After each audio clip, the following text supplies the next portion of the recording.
transparency is life force energy. And if I'm keeping back my truth, I take energy to squash that truth and to hold it back. As soon as I take that risk, my sexual energy will flow. And also that vulnerability and that risk of true intimacy and that edge, that cutting edge of intimacy. So this really goes together. And so that maturity and that self-care that is necessary to even get to the point to be able to do this will allow then a certain flow. Next slide, please.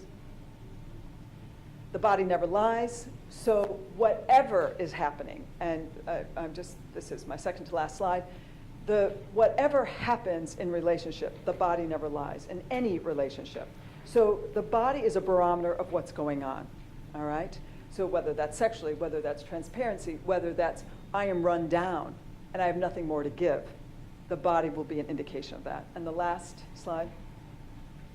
So, you know, there was a big, huge study that was done about 2-3 years ago where nurses were working in palliative care with people that were dying.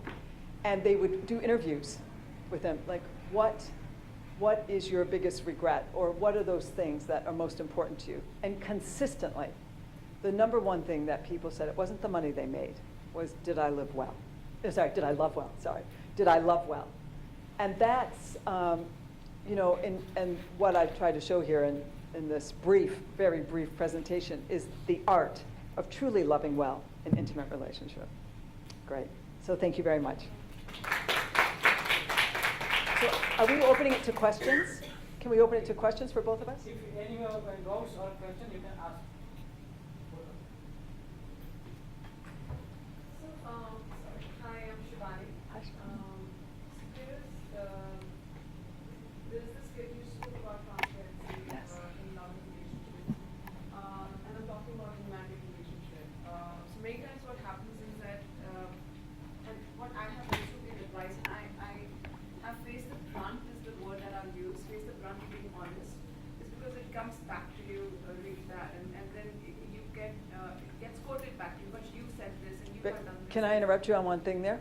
The key there is boundaries, and the key is also being transparent about what you need. And I had that slide about safety and appreciation, and that is really key.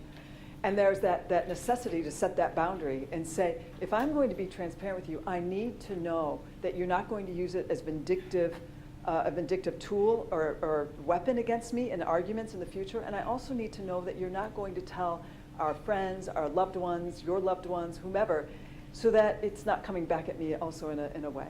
But the other aspect of this is that even though the person does not know what is it that you're going to speak, and many times we ourselves don't know what is the background of that person, what sort of upbringing that person has had to be able to receive the information that you're giving out. So although there's enough love and there's enough trust and all of that is there, but what do you do? I mean, I want to tell everything to this person, and I know, you know. Are we talking about a love relationship? Yes, okay. a love relationship, and this person is really cares and feels very strongly for you. But what I have faced is that this particular person, he is not able to receive it very well because of his own past, and which I was not aware of. You know, so it gets very tricky in that sort of a scenario.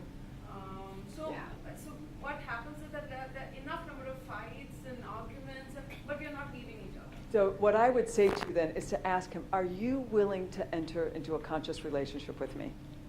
Do you want to have a more interesting, dynamic, growthful relationship? Because it's going to get boring quite quickly if I'm defending myself all the time and I'm protecting myself, and we're going to lose the juice, we're going to lose the spark between us.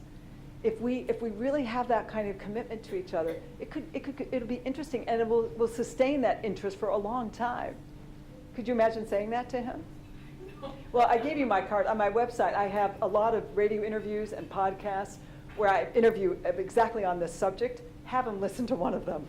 One of the radio shows that I go into this in detail. Is at quite high level. Sorry, say it again? What you're saying is at a very high level. Yeah. You know, so this kind of conversation really needs to start at a very basic level. Well, and the radio interview I did is at a basic level, because it was in Dubai. It was at, on the public radio, talk radio show. So it was for the public. Okay. So I think he would enjoy that. Okay. Can I say something to you? You said he was willing to open up to you about his past? Yes. Now, personally, in my relationship with my boyfriend, it took him a while to open up to his past. So it's beautiful that your man was willing to open up. But I would really say remind him, maybe, I don't know if you would agree, but remind him how you love him so much that you're willing to hear his past no matter how difficult, and that all you're asking is for him to hear yours. And as much as it might be difficult for him to hear such a past of yours, I'm not sure exactly what you're speaking of, but as much as it might be difficult for him to hear it, just continuously remind him in a kind, calm way, I'm sharing this with you because I love you.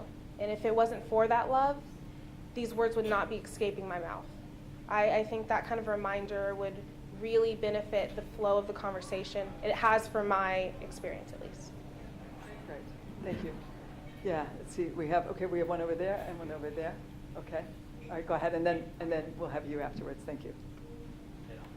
Hi, Hello. I'm Perlin Leong, and I would like to acknowledge whatever you're saying. I think it's really brave of you to speak up. From my own personal experience, I feel that you're not there to change other people. And if yes, although he may have acknowledged that he has this dark past that he has to work on, I think it's good to be aware that you're not his savior. He will need to go on his path, and you go on your path. So that's where I feel. Yeah, thank you for that. And that ties in with the way I introduced the talk, which is don't give up me to be loved by someone else, you know? That's it, great. Okay, thank you. Thank you for that comment. That's really, it's that fine line. Beautiful. Please. Hi. Indeed, I know. So I just wanted to ask you actually a question. What are some of the issues that come up with couples that have been married for many years? Like with the intimacy, you know, With the sexual intimacy, for example? well, Or just in general? intimacy or just intimacy in general, like the transparency issue. Yeah. So maybe just a couple of things on that. So what kind of issues do I see often? I mean, you know, it's that, and that's really interesting. I mean, the transparency, you know, yeah, and having worked in Dubai for 18 years, I've had the privilege to work with couples over a long time, or they like come in and out with me. So I've seen that, and then just my own age, I've seen that in my own journey, my own personal journey. So thank you for that question. Yeah, transparency actually is incredibly key here, and there's also something else. It's that, you know, because of women, and usually in the longer term relationships, there's children and raising children together, and the woman has often sacrificed at some level more of herself to be attentive to the children, and then the children grow up, and then they go away. And then, so that's one issue, is the woman really, really claiming her own passion and her own purpose in life beyond being a mother. And that doesn't mean she has to have a career or work, but whatever that is. So that she's got spark in her life. Her life force energy is sparkly and excited and interesting. So a lot of times it really comes back to this idea of self-care and really following her own bliss, her own passion. What does she love to do? Because if she's excited, now sometimes that can make waves, and that can be like, oh, well, all of a sudden you're traveling a lot, or all of a sudden you're not home like making me dinner because you're doing this now. And it's like, yeah, I know. And so that's one thing, and that's part of being transparent, like, I want to do this now. That's a thing. Sexual, absolutely. I mean, there's all kinds. In fact, I have to say, and it's been one of the most touching things working in my career, that there aren't a lot of people that are very sexually fulfilled. You know, I think they're more not. That's been my experience. More not than are, and it's because sexuality holds everything. It holds everything. It holds self-image. It holds how healthy we are. Just, are we eating well? Are we exercising? It holds all those intimacy ingredients that I spoke about briefly in my presentation. It holds the transparency pieces. It holds the taboos, all those taboos, whatever culture we come from. And it's not just the traditional cultures that have the taboos. You know, our Western cultures also have these taboos. And so this area when couples get to a place, and I chopped out all the, I also give a whole presentation on infidelity, and I chopped that whole piece out because we didn't have time. But I will say that there's a whole thing about infidelity in whatever version, whether it's emotional affairs or, you know, pornography use or, you know, the full-blown infidelity version. And so all of these versions are, it's a cry for something. It's a cry for something, either the end of the relationship, either the relationship needs a big wake-up call, or either there's still some unfinished business that hasn't been dealt with. But one of the common things I see in long-standing relationships, it is a wake-up call. You know, that there have been other things that would have led to the demise of the relationship sometimes. And so one of the things that helps is really, it's like starting new, you know, starting all over and taking those risks. And stepping outside the comfort zone. You know, it's more comfortable to stay even with the dysfunctional, even if it's not good for us. Tell the truth to yourself, like I was saying earlier.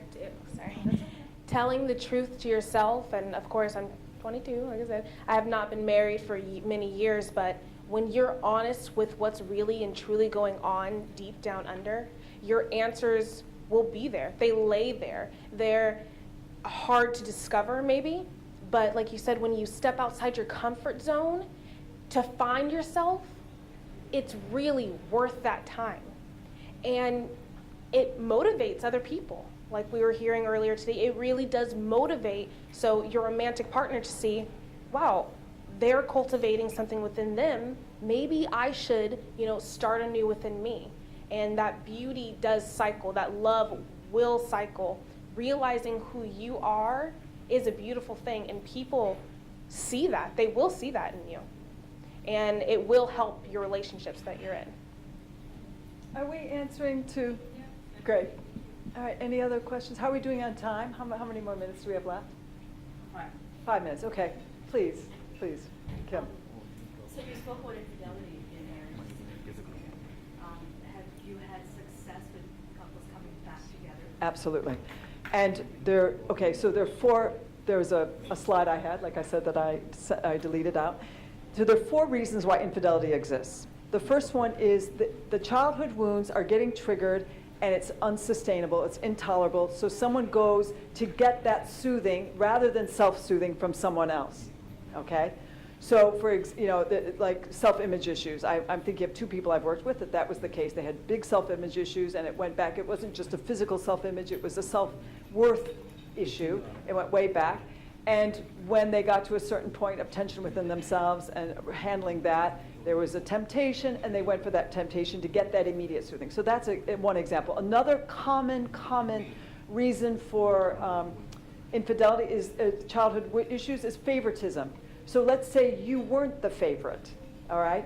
And so there's this triangle thing that goes on there. So let's say Big Brother was the favorite, and you weren't the favorite. And so all of a sudden, it's like, oh, someone is giving me attention, or you know, this kind of thing. So the favoritism issue has come up a lot, I've seen with people. So that's one reason. Any childhood wounds or negligence or anything like that that's coming up, so the self-soothing isn't happening and someone's going to self-soothing, or not self-soothing, soothing from someone else. Number 1. Number 2, living in the Gulf, living in a country because of the wealth, I have received many clients that have multiple wives. Okay, because they can sustain that. In other Arab countries, that necessarily won't be the case because of and it depends, but whatever. There's an enormous amount of polygamy that happens in the Gulf. As a result, I have worked with so many issues and the fallout of polygamy and the children that are coming from those issues. And also, so number 2 reason is when there's